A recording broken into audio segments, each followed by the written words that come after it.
Hello, my name is Tom Pepito, and I'm super excited about the opportunity to talk with you about my discussion or interview with a leader who I feel is a great mentor, someone who I trust, someone who I kind of model my behavior around.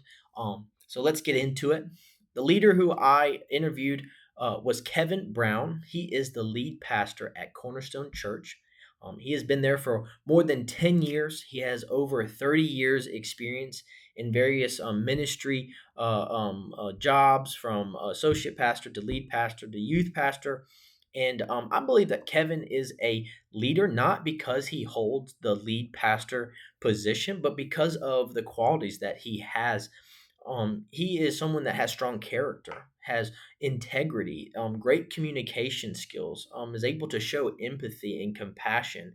He is committed to his congregation, to the Lord's mission and what his call is for his life and for his church and for the people within his church. And he's good at guiding and mentoring and managing people and getting tasks and things done when it comes to church activities.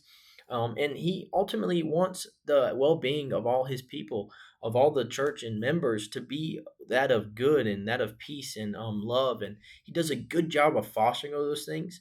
And that is a reason why I think he's a good leader, and why he is a leader. And that is another reason why I consider him a mentor, consider him somebody that I really look up to and want to kind of model my behavior around.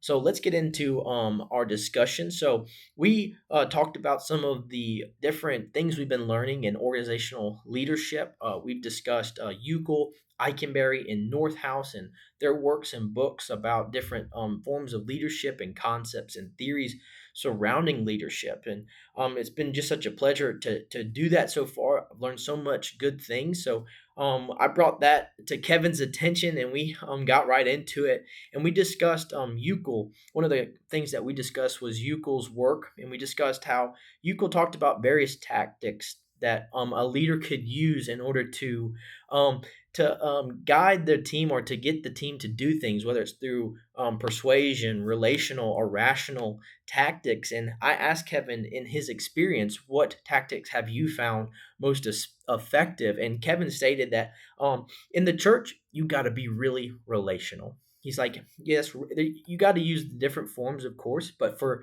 him, in his experience over the past 30 years, he's like, relationships build the best. And most members, he said, don't come here for a paycheck. Most members are on our team or on our ministry teams are volunteers. They don't get paid, they don't get benefits. They come not for money, but because they want to come, because they believe in the church and what they're doing. And so I can't necessarily lead it by certain persuasion or things. Like, I have to show them that, I understand that. And through relationship leading, he finds that to be most effective. To continue, we talked about Eikenberry and Northhouse, and both of those discuss servant leadership, which is a hot form of leadership right now.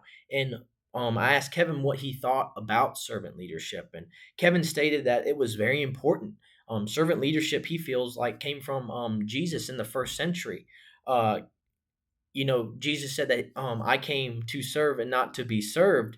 And something happens, Kevin states, when one serves his team, one serves their team respectively. It builds trust, it builds camaraderie, it builds respect. It shows you that I'm not going to just solely dictate to you and to use you, that I'm here as well and I'm going to help accomplish this job. And I don't think that I'm better or greater than you, but we're here for a common goal, and I'm going to serve along with you. And he really focuses on that servant leadership within his church. Kevin does. We continued to talk about Eikenberry, where I said Eikenberry focuses on partnerships and collaboration as we're reading through his book. And how do you foster a collaborative environment at Cornerstone at your church? And Kevin reiterated that he uses teams at Cornerstone, that he and his staff have developed ministry teams starting with the top elder teams that oversee the pastoral staff. Then you have teams that oversee the ministry teams and the members of the church, and then you have ministry teams who oversee members of the church in their respective groups. And and he said there's a lot of benefit to teams. Through teams, everybody's having to interact with each other, get to know one another. You're never too isolated or too far away from people. You have to get in there and get to know the people around you, and that is also what the church focuses on, is a community perspective. They want to be in relationship with one another, and through teams as well. He feels there's a lot of benefits. It prevents massive burnout. It also helps when someone can't be there. Other people can step up to the plate per se, because that person may be out. And when you're in a team, people know how to do those roles and are able to step in and fill the gaps when needed. Because again, most are volunteers and are only there because they want to be there, not because they are getting a paycheck or have to be there. So we continued discussing North House and discussing ethical leadership and what is ethical leadership, which is the philosophy or good and evil. And we talked, how do you ensure that your leadership decision and actions are ethical? And his main word was accountability. He said accountability. He said anytime you have power and influence, it increases the opportunity to be unethical, because who can stop you? Who's going to stop you, especially in a church?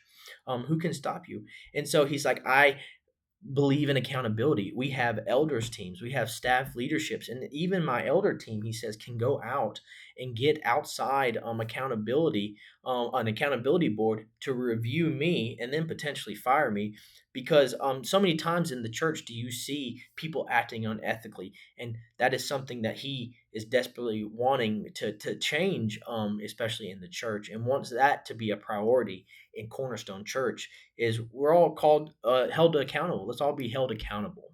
And and additionally as well is he uses the Bible as kind of like the guidelines. So for say like the manual guide that a workplace would have, the same would be the Bible for them. And a lot of it is subjective. Again, ethics is the philosophy of good and evil, and so some of it is subjective.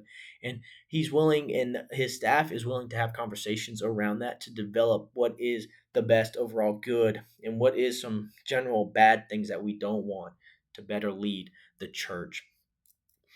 We also, under Northhouse, talked about situational leadership. I asked him, what are some of the most important lessons that you've learned about this situational leadership throughout your career?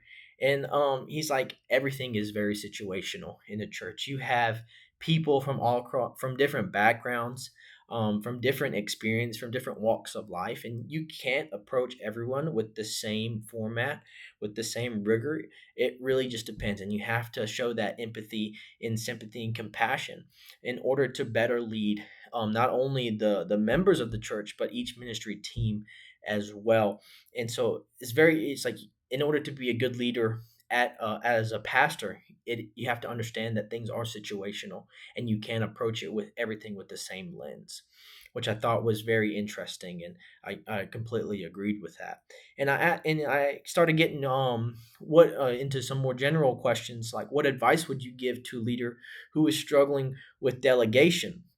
And he said, in a church, you we want to know that, like, in a church, delegation is not our primary focus, but at some point you have to tell someone what to do, and you have to tell someone to get things done. But he says, I go about it by explaining the importance of delegation, the why, the what, and the how. I find areas that I can delegate in, some areas I can't delegate in, because again, these people are members and volunteers. And he says, and then again, I discussed the importance of delegation, why it's important, the benefits from it, because I can't do everything, he says. I have to put it out there and allow other people to do things. He mentioned that when Cornerstone first started, that it was only one person pretty much doing everything, and how that prevented the church to really grow and to take advantage of the resources that it has, um, in the especially the people and time. And when he found that out, he's like, I have to get other people to do other things because we are trying to grow the next generation as well. And if I'm not teaching people or telling people how to do these things, they're not going to do it themselves. And if I'm doing everything myself, I'm not growing my team, and I'm definitely not growing myself, which I very appreciated that. Um, Next, we talked about North House again. I said, do you conduct personality tests to better understand your team? Because we've been doing some surveys and things in North House and Eikenberry, and he says, yes. He said, when you are able to understand your people, and you're able to better serve the organization or the church as a whole, because you can place people in ministry teams and areas that they need to be placed in. They view it as gifts or working geniuses. Some people are better servers. Some people are better delegators. Some people are the better listeners. And I want people who have those specific skill sets to be in those right ministry teams to better serve the church, because we want everyone to feel welcomed. We want everyone to feel that love and respect that they deserve, especially when coming into a church. And I really appreciated that as well.